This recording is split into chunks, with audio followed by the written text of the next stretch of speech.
to get through this sooner rather than later, and stay positive, keep your head high, whatever you can do to get through this would be great. Anyway, I thought I'd do a quick tip, give you guys a video on how to collect emails and cell phones without getting the information ahead of time through GodPhoto, of course. So this is really for GodPhoto users or anyone who is interested in using the GodPhoto platform. We do it for our elementary schools, our high school sports, our events, our commencement ceremonies, whatever we can get our hands on to use it, we do. Anyway, so I just want to keep this a quick video. This is a regular QR card that is a template that GodPhoto offers. We use this for our high school sports. I try and get it a little closer to you guys. This, for example, is an instance if we did not get emails or cell phones or even names ahead of time.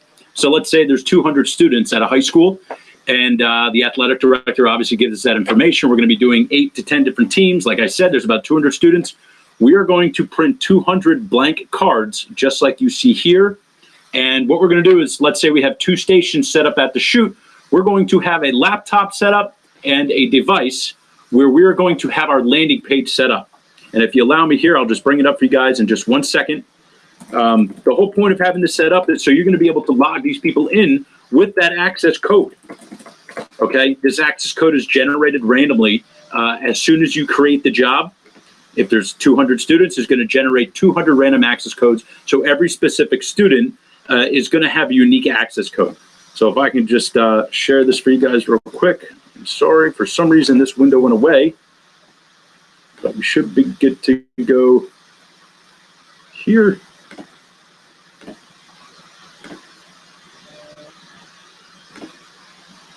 There we go.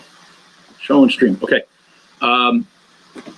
So real quick, guys, this is our landing page, right? So this would be up on a device or a laptop, as I said. And all you're going to do is you're going to take this access code that is right here, and you're going to enter it right in here for the student. So if you want, you can hand these to all the students who are in line waiting or athletes who are in line waiting.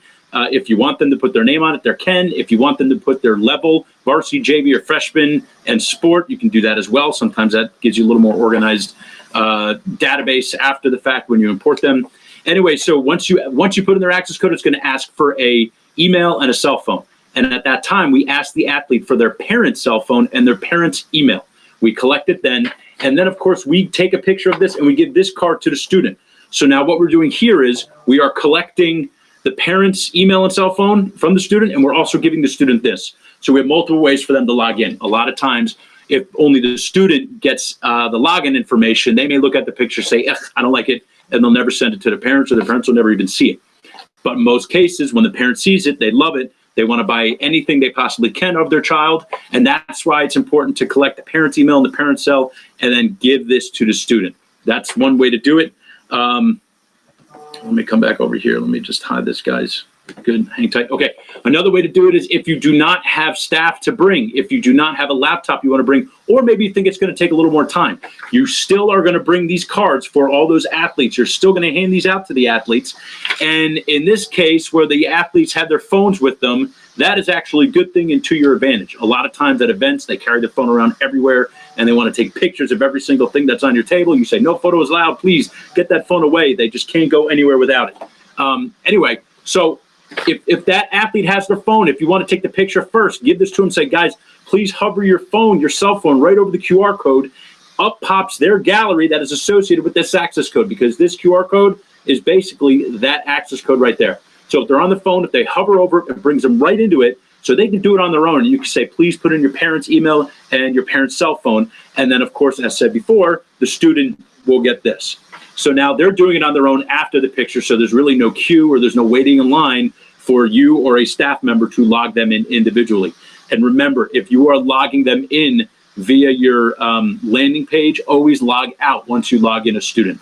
Once you register a student, make sure in the top right corner you hit log out.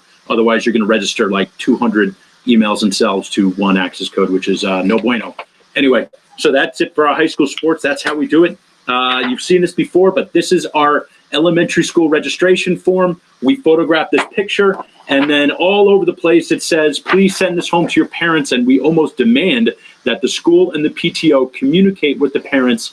Please look in your child's backpack. Please look in your child's folder. They need this registration card if they want to sign up to view their school photos. And then, of course, they get coupons and deadline dates and reminders, and we can send them newsletters. And in fact, in a time of crisis right now, that's what we are doing. We are opening up old coupons for jobs that we've done in the fall and in the early winter, and we are allowing them the access, the discounts that they had at that time of purchase, which obviously they no longer have.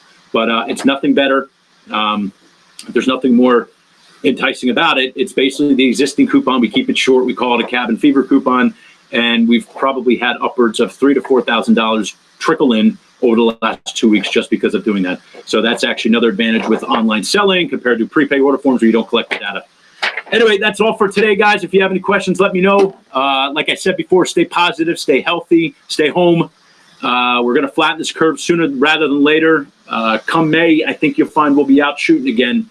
Mid-May, maybe end of May. We're in northern Jersey. We may be even a little bit longer than the other people in the middle part of the country, just because we got New York so close to us and they got hit extremely hard.